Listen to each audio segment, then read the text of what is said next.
Building biology is a field of building science investigating the indoor living environment for a variety of irritants. Practitioners study how the environment of residential, commercial and public buildings can affect the health of the occupants, producing a restful or stressful environment. Important areas of building biology are building materials and processes, electromagnetic fields and radiation, and indoor air quality. There are 25 principles of building biology, which govern the decision-making of building biologists. Clarify. Effects of poor building. After World War II, new houses were rapidly built in Germany to accommodate the growing population. Studies of these new houses found an unusual patterns of illnesses. It was concluded that these patterns could be attributed to the rapid construction of the buildings. The rapid construction had given materials insufficient time to outgas various volatile organic compounds,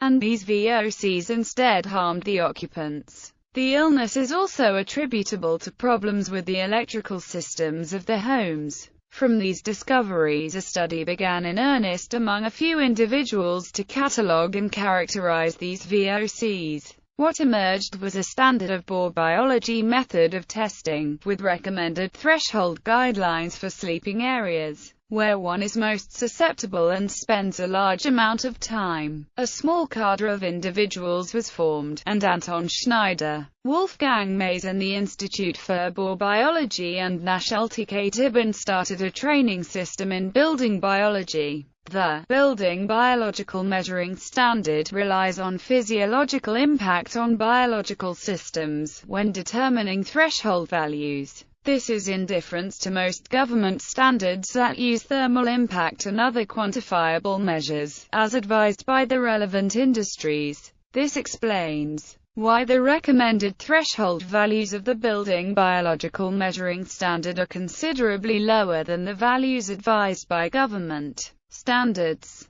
Helmut Zehe, graduate of the original Bohr biology training and architect, introduced building biology to the United States. In 1987, he founded the International Institute of Building Biology and Ecology, which presently offers seminars in building biology. Two certification streams are available: the Building Biology and Environmental Consultant and the Building Biology Practitioner. Another graduate of the original Bohr biology training and also architect, Reinhard Kanuka-Fuchs, introduced building biology to New Zealand. In 1990, he founded the Building Biology and Ecology Institute of New Zealand. During the 1990s, the New Zealand Institute continued to deliver the original Bohr biology training. In the year 2000, Reinhard passed the directorship of the New Zealand Institute to Alexander Grieg. The original training then slowly evolved into an online course, Certificate in Ecological Building and Design. This new course was edited and compiled mainly by Jenny Rattenbury. The three groups of most sensitive individuals that reap the greatest benefits are infants, the elderly, and the immunocompromised. Some people become environmentally hypersensitive, and although conventional medicine suggests that the problem may be psychological, there is growing acceptance that there is an environmental cause.